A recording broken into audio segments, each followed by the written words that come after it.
boobu normelu temps yi sax bi Macky Sall ñëwee. li ko jéem a xaw a yëkkatiwaat.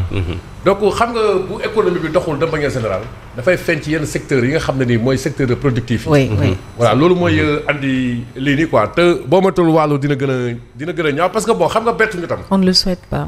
waaw on le souhaite pas mais bettuñu tamit quoi parce que tam gars yi bu ñu faloo ba tey xam nga demuñ cëng demuñ ngaay waxuñu ñu ne ñëwoon defuñu dara seen responsabilité mi ngi ci loolu tax gars yi jëlee leen fi andi leen ñoom. mais xam nga bu fekkatee da nga yor réew boobu ba tey tënk wax ji yëpp ci ay FMI dette cachée ak yooyu noonu après mais affaire du dem c'est-à-dire que xaalis moo amul Yacine. xaalis moo amut te suprême incongruité xam nga démb le président de la République nee nañu léegi mi ngi rencontré ki nga xamante ni moo di directeur général wu FMI di Kristeva. mais xam nga man lu ma jaaxal mooy Yacine pendant ce temps am benn lël bu ñuy def fii ci Ndakaaru ay ñoo xam ne ñu jege Ousmane Sonko la. ku tudd Ndongo Samba Sylla doon ko présenté mais yow yaa ngi xëpp sànni xeer FMI loo xam ne un discours vraiment anachronique passé de mode désarticulé par rapport ak réalité yi nga xamante ne ñu ngi koy dund parce que da ngay dem Thieng wala nga dem Ngaye ou bien vous discutez avec le FMI mais discours yooyu ñuy wax noonu ay anti CFA ak yooyu noonu après à la fin de la journée la ñuy jariñ parce que discours yooyu noonu pour man yaa ngi dégg Yacine yooyu même boo xoolee au plan africain gars yi ñu ngi ciy wut benn agenda di xool nu mu sottee mais jekkulay rafet jëfit ba moo ko gën gars yi dañ ciy wut prétexte moom moo tax mais heureusement que sorti Ndongo Samba Sylla bi leeral nañu benn mbir xam nga boobu ba tey ñu ngi laaj bor bi fan la toll il se renvoie la balle léegi Formose am na vidéo boo xam ne bii jox naa ko bu ma ko tegalee après mu gën a leer voilà. Qui correspond plus ou moins au régime du président Macky Sall. Les intérêts sur la dette publique, en fait le service de la dette publique c'était 7,3 milliards de dollars. Et donc, juste en 2024-2026, on va payer 9,5 milliards de dollars. Ça, je ne parle pas de la dette en monnaie CFA, la dette interne. C'est la dette extérieure. Donc, juste en 3 ans, le pays va payer plus que sur une période de 12 ans, sous le régime de Macky Sall. Et donc, entre 2026 et 2028, on va payer 10 milliards de dollars. Et pendant le premier mandat du président Bassirou Diomaye Faye, 15 milliards de dollars vont être payés. Si on fait l'hypothèse qu'il n'y a pas de nouvelles dettes en monnaie étrangère, et entre-temps, il y a eu de nouvelles dettes, parce que c'est des chiffres qui sont basés sur la base de données de la Banque mondiale. li nga doon wax voilà parce que xam nga foofu li si ma doon wax tey. foofu na waxoo. Mabouba Diagne bi waxoon na ci élevage foofu na. dama lay renvoyer ci interview bu mu def ak journal Soleil daaw. am na lu bëri lu mu waxoon ci agriculture élevage. xaalis amul il parle de milliers de milliards yoo xam ne dañ koy investir. mais c'est parce que justement xaalis amul te li tax xaalis amul lii moo ko andi parce que li mu ñuy wax nii boo ko tekkee ci olof xam nga mooy lan. nguuru Macky Sall yëpp li ñuy fay service de la dette extérieure mooy li ñuy jël ci bor di ko fay bitim réew ça tourne autour de 4000 milliards. mais diggante 2024 ak 2026 rek ñu war a fay 5282 milliards. maanaam dafa yokk bu baax a baax xam nga maanaam ñee li ñuy def ci 11 ans 2022. 2011 ba 2022 lan. ba 2023. voilà mi ngi toll ci 4000 milliards ñii ci ñaari at rek mu egg 5200. mais li tax nga war a tiit mooy li mu wax ba tey moom. naar bu ndaw bi lu mu la wax rek gëm ko parce que moo ne ci xayma ba mooy dinañ fay 15 milliards de dollars bu ñu moytuwul fii ak 2028 maanaam ci mandat Macky Sall bi rek. kon xam nga loolu dafa doublé. diggante 7 milliards de dollars muy 4000 milliards francs CFA autour de ça ak 8340 milliards xam nga boo xoolee donc dafa romb na doublé sax boo xoolee. te lan moo ñu ko andil mooy coowal dette cachée bii nii parce que tey problème boo gis ci réew mi rek loolu moom moo ko andi. léegi nag fekk yenn agence yi wala structure yi nga xam ne dañoo crédible nañu bu ñu eggee ci mois de juin côté yooyu en tout cas dugg ci deuxième semestre at bi ñu nekk il faut ñu def li FMI bëgg restructuration xaw bu dee moom lañ bëgg maanaam daal il faut ñu dem wasinnement dem tool yaay joxuñu solution ils sont là à se plaindre mais ba tey addi wuñu solution te loolu nag malheureusement comme ni ma ko waxee moom mooy déteindre tey ci situation économie dëkk moo tax tey nga gis démb kii mi ngi ko doon wax Younoussa Baldé ni nga gisee ay candidats passifs bi ñu demee ci élection conseil de la jeunesse ñu battre leen doon nañ ko def ci baykat yi loolu la ñuy perte parce que tam secteur monde rural bi c'est pas religieux toujours ci responsabilité ñu mel ni Mabouba Diagne Ousmane Sonko premier ministre reconnaître seen lajj def nañ ñaari campagne agricole yuy désastreuse xaalis bi ñu doon def fa ci mbay mi dañ ci doon yokk chaque at 20 milliards temps Macky Sall bi ñëwee ñoom ba tey 10 milliards dañ yokkagum loolu tam c'est emblématique que Yacine peut-être koppar moom moo amut fekk yeneen secteur économie bi comme BTP boo jëlee nërmel nañ ko parce que loolu lépp tey day déteindre ci situation wu sénégalais bi ci pouvoir d'achat ndax léegi bu fekkente ne xar yi gën a cher moom pouvoir de chambre gën a affaiblir xam nga finalement affaire bi dafay ñaxami. donc du articulation moo doon wax quoi parce que kii liggéey. ak kii wër di wax bu weer dee. ñu bokk résultat. te boobu ba tey nag gars yi Yacine. wax rek lañ fi nekkee lépp loo xam ne dig nañ ko askan bi xam naa dina ci ñëwaat ci revue de presse. incha allah tout à l'heure ba ci sax affaire jubal jubbanti bi ñu doon wax moom ma mel ni jaawale jànnaxa jaxase. point bi gën a am solo ci jubal jubbanti mooy ay déclaration de patrimoine sax. bërki démb dégg nga ki nga xamante ne moo jiite OFNAC xamal nañu ne foofu tamit am na ay ministre ay DG ak ay chef institution yoo xam ne ni ba tey déclaré gu ñu seen patrimoine en tout cas te loolu nag lu grave la pour man loolu dafay waroo ak li ñu déggoon askan bi jubal jubbanti bi maam daal Yacine en définitive réew mi li fi nekk mooy ña ngi ca noos ga pendant que askan bi mi ngi souffrir ba tey ronguñu baadool di siim cere buur.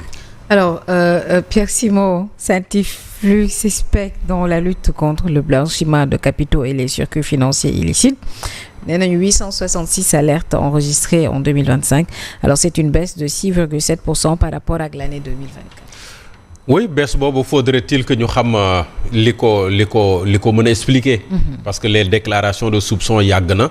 Peut-être c'est juste par rapport à des chiffres peut-être ren mën na yokku déwén mu wàññeeku déwén bii di ñëw mu yokkuwaat parce qu'il y a plusieurs paramètres justement qu'il faut prendre en compte mais quoi qu'il en soit pour man je pense que xëy na politique yi ñu amorcé depuis déjà quelques années autour du GIABA c'est le groupe intergouvernemental bi nga xam ne mooy xeex contre le blanchiment d'argent de blanchiment de capitaux et de financement contre de la lutte xawma lan terrorisme ñoom dañuy initier ay programmes avec les États et ces programmes permettent de mettre en place ay environnement juridique mais également passer à des actions concrètes yoo xam ne dañ koy def et je pense que de ce point de vue c'est vrai que le Sénégal n'est pas un très bon élève mais quand même sunu réew am na jéego yoo xam ne def nañ parce que man j'ai eu à participer à certaines rencontres du GIABA ici à Dakar bi ci mujjee je pense ça fait juste un mois et quelques boo xam ne amal nañ ko fii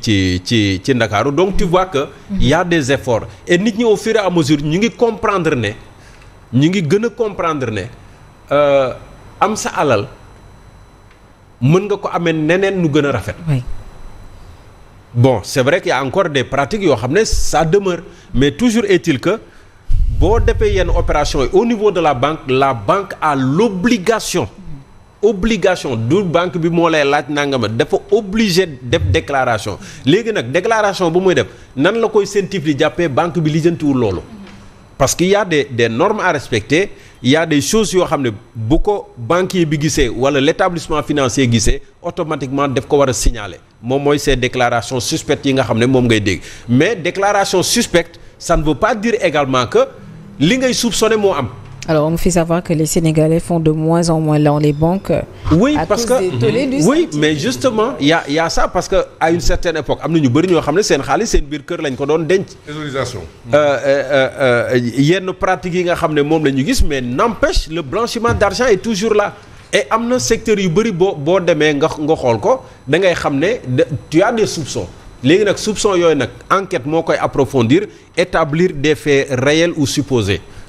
Sénégal par exemple on nous cite très souvent le secteur de l'immobilier da ngay xëy rek gis ay immeuble di jóg ngay poser wu question mais waa ji fan la war a mën a jëlee xaalis peut-être que am na activité à côté une activité licite mais en parallèle il a une autre activité boo xam ne moo koy may xaalis bu lewul boobee mu boole ko ak li muy liggéey comme activité licite pour mën ko déclarer à la banque maanaam day couvrir day blanchir xaalis bi nga xam ne lewut mu boole ko ci recette bi je te donne juste un exemple pour nit ñi comprendre man am naa restaurant boo xam ne par jour je peux faire vraiment sur des faits établis des recettes autour de 50 000 mais à côté mën naa peut-être di def beneen activité illicite boo xam ne peut-être mën na nekk njaayum sinébar mën na nekk proxénétisme ak yooyu xaalis ba ma fay am su ma ñëwee may gonfler sama journalière yi au lieu may déclarer 50 000 yi nga xam ne moom laa jëlee ci restaurant bi mais mën naa déclarer 100 000 ou 120 000 de recettes donc xaalis boobu ma ko yóbboo banque bi traçabilité bi ci sama restaurant donc lay gis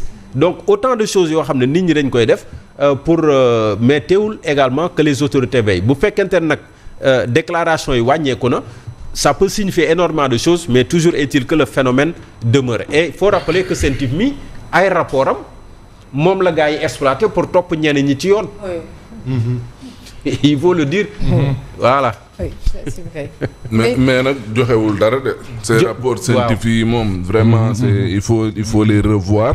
ba pare beneen bi moo di ne ci ëpp lu ñuy waxal nit ñi bu ñu demee juge bi après da leen a bàyyi. oui loolu moom mooy problème bi. ñii liberté provisoire nañ am ñii bàyyi nañ leen ñu dem donc mbirum scientifique moom dafa nekk loo xam ne du ñu war a xoolaat la peut-être temps benn xoj mais on y revient. am na ku ko doon éclairer temps yee c'est des soupçons yoo xam ne au final. c'est pas vrai. et puis beneen ay njortu lañ lay toppee njort li Abdou Nguer doon wax banque aussi. waaw seen kër yi nañ ko denc parce que di la si takkal yoo xamante ne nii amul. lépp dañ ko daanaka ci ay yoo xamante ne nii yu kenn xamul. Yas Ba moom. ça va. nii naa la. na nga def. ziar naa la bu baax. delloo naa ziar yaa ngi am jàmm. maa ngi sant. ça va. ça bien waaw soxna Mantou.